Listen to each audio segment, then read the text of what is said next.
Dari Abdullah bin Umar, dia berkata, aku pernah bercerita bahwa Rasulullah SAW bersabda, solatnya seseorang sambil duduk ketika mampu berdiri adalah setengah solat yang dikerjakan sambil berdiri. Maksud setengah solat apa? Pahalanya. Muttafaqun alaih. Jadi, bagi orang yang tidak mampu berdiri ketika mengerjakan solat fardu, maka solatnya dikerjakan sesuai dengan kemampuannya. La yukallifullahu nafsan illa wus'aha. Jadi Allah itu tidak memaksa kita untuk beribadah tanpa kita menguasai atau tanpa kita mampu melakukan ibadah tersebut. Kemudian dari Abu Musa al-Ash'ari bahwa Nabi bersabda, "Idza maridul 'abdu aw safara kutiba lahu ma kana ya'maluhu wa huwa shahihun muqimun." Jika seseorang hamba sakit atau dalam perjalanan, maka Allah akan mencatat setiap amalnya sama dengan ketika dia sedang sehat atau muqim atau tidak bepergian. Hadis riwayat Bukhari. Oke, kemudian itu untuk dalil-dalil asas ya. Dari Al-Quran sudah, dari hadis Nabi juga sudah. Sekarang kita akan lihat penafsiran atau pembahasan daripada ulama. Ya, kita akan bahas di sini dari kitab Sulamun Najat, kitab Fathul Qorib, dan juga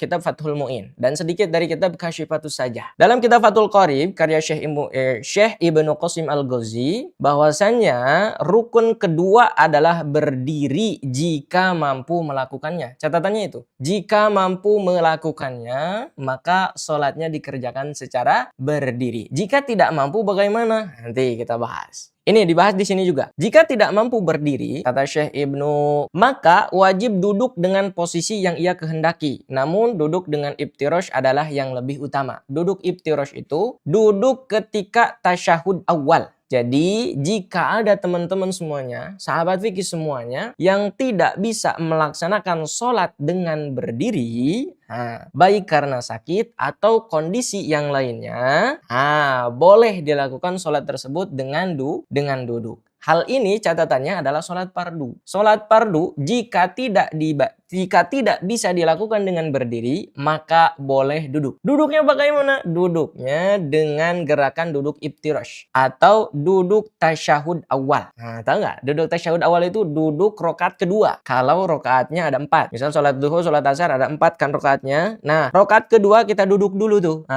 Duduk dulu untuk membaca tahiyat awal atau tasyahud awal. Nah, itu dinamakan dengan duduk iftirosh. Itu dalam kitab Fathul Qorib. Itu yang lebih utama, duduk iftirosh. Kemudian duduk mana lagi? Misalnya kita tidak bisa duduk iftirosh.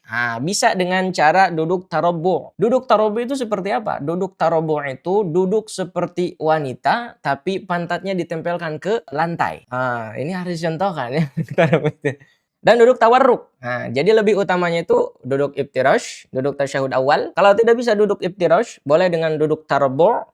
Kalau tidak bisa dengan duduk tarabbu', bisa dilakukan dengan duduk tawarruk. Ini 3 ini. Yang utamanya 3 ini. Kalau tidak iftirosh, tarabbu'. Kalau tidak tarabbu', duduk tawarruk. Yang lebih utama adalah duduk iftirosh tadi. Kalau duduk tawarruk, itu duduk tasyahud akhir. Ketika kita mengucapkan tahiyat, kemudian akan menyelesaikan sholat, akan salam sholat. Nah, duduknya seperti apa? Itu namanya duduk tawarruk.